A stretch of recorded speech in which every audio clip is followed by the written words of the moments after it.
இன்று 30ஆம் தேதி வந்து நாங்க டிஜிபி அலுவலகம் ஒருமித்த பத்திரிகையாளர்கள் எல்லாம் இங்க வந்திருந்தோம். கிட்டத்தட்ட 50க்கும் மேற்பட்ட பத்திரிகையாளர்களும் பத்திரிகை சங்கங்களும் வந்திருந்தோம்.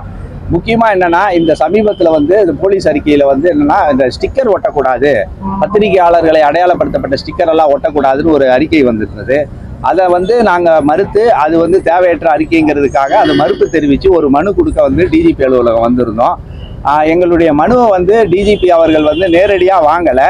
அவர் வந்து அவருடைய அடிஷ்னல் தான் வாங்கியிருக்கிறாரு. நாங்கள் கொஞ்ச நேரம் வெயிட் பண்ணி பார்த்தோம். இருந்தாலும் எங்களை சந்திக்க அவர் ஏன் விரும்பலைன்னு தெரியவில்லை.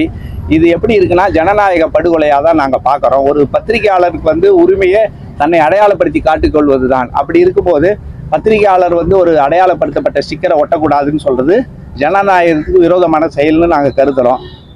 பத்திரிகையாளர் மட்டுமல்ல, அதாவது வக்கீல்களும் ஒட்டக்கூடாதுங்கிறாங்க. அதே சமயம் மருத்துவர்களும் ஒட்டக்கூடாதுன்னு சொல்றாங்க. ஒரு எமர்ஜென்சிக்கு ஒரு மருத்துவரோ இல்லை பத்திரிகையாளர் நியூஸ் எடுக்க போகும்போது எங்களை அடையாளப்படுத்தப்பட்டாதான் நாங்கள் அந்த இடத்துக்கு வேகமாக போக முடியுங்கிறது எல்லா பத்திரிகையாளருக்கும் தெரிஞ்ச விஷயம். அது ஒரு யதார்த்தம். போலீஸ் துறை ஏன் இந்த மாதிரி ஒரு கடுமையான நடவடிக்கை எடுக்கிறாங்கிறது அதனுடைய உள்நோக்கம் என்னன்னு தெரியவில்லை.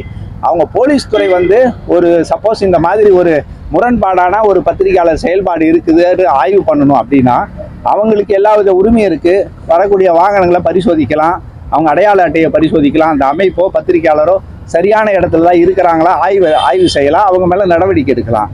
அதுக்கு நாங்களும் ஒத்துழைப்பு தர தயாராக இருக்கோம். அப்படி இல்லாமல் இந்த மாதிரி பொதுவாக எல்லா ஸ்டிக்கரை எடுக்கணும்னு சொல்கிறது எந்த விதத்திலையும் இது ஒரு நியாயமற்ற செயல். ஏன்னா இதை நம்ம வேறு கோணத்தில் பார்த்தா, இப்போ அரசியல்வாதிகள் கொடி கட்டிட்டு ஸ்டிக்கர் ஒட்டிட்டு போகிறாங்க. அவங்கெல்லாம் அதை எடுக்க சொன்னால் எடுப்பாங்களாங்கிறது ஒரு கேள்வி. என்ன சொல்கிறீங்க?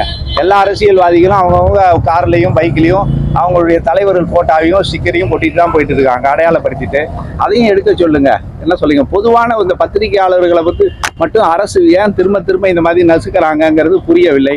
இது ஜனநாயக படுகொலைங்கிறது தான் எங்களுடைய கருத்து. இன்னைக்கு வந்து கிட்டத்தட்ட 50க்கும் மேற்பட்ட பத்திரிகை சங்கங்களும் பத்திரிகையாளர்களும் மூத்த பத்திரிகையாளர்களும் இங்கே சங்கமித்து டிஜிபி அலுவலகத்தை முற்றுகையிட்டு இருக்கிறோம். நாங்கள் இதை வந்து முதல்ல வந்து ஜனநாயக உரிமையோடு தான் இதை வந்து கேட்குறோம், எங்கள் உரிமைகளை மீட்டெடுப்பதற்கு.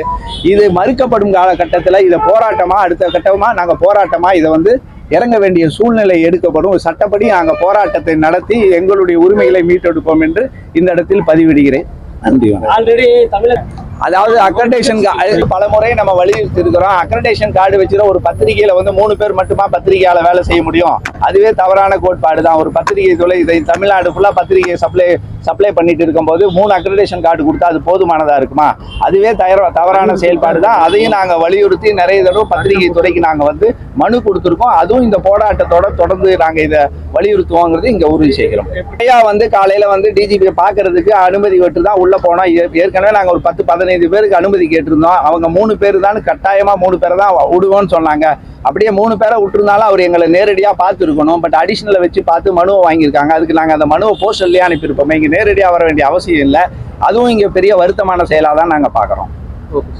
இங்கே சிஎம் ஆஃபீஸ்க்கும் மனு கொடுத்துருவோம். அதாவது பத்திரிகையாளர்களுக்குன்னு தனி பாதுகாப்பு சட்டம் இயற்ற வேண்டும்னு ரொம்ப காலமாக நாங்கள் இதை சொல்லிட்டு இருக்கிறோம். கூடிய வரையில் அவங்க நமக்கு வந்து சொல்லியிருக்காங்க, கண்டிப்பாக செய்கிறோன்னு ஏற்பாடு செய்ய. இப்போ வாரியமெல்லாம் இப்போ தான் அமைச்சிருக்காங்க. பட் அந்த வாரியம் வந்து அமைச்சாலும் ஒரு நாம்கி வாஸ் தான். சரி, இதை நம்ம தொடர்ந்து அதை மீட்டெடுக்கிறதுக்கு போராடிட்டு தான் வரோம்.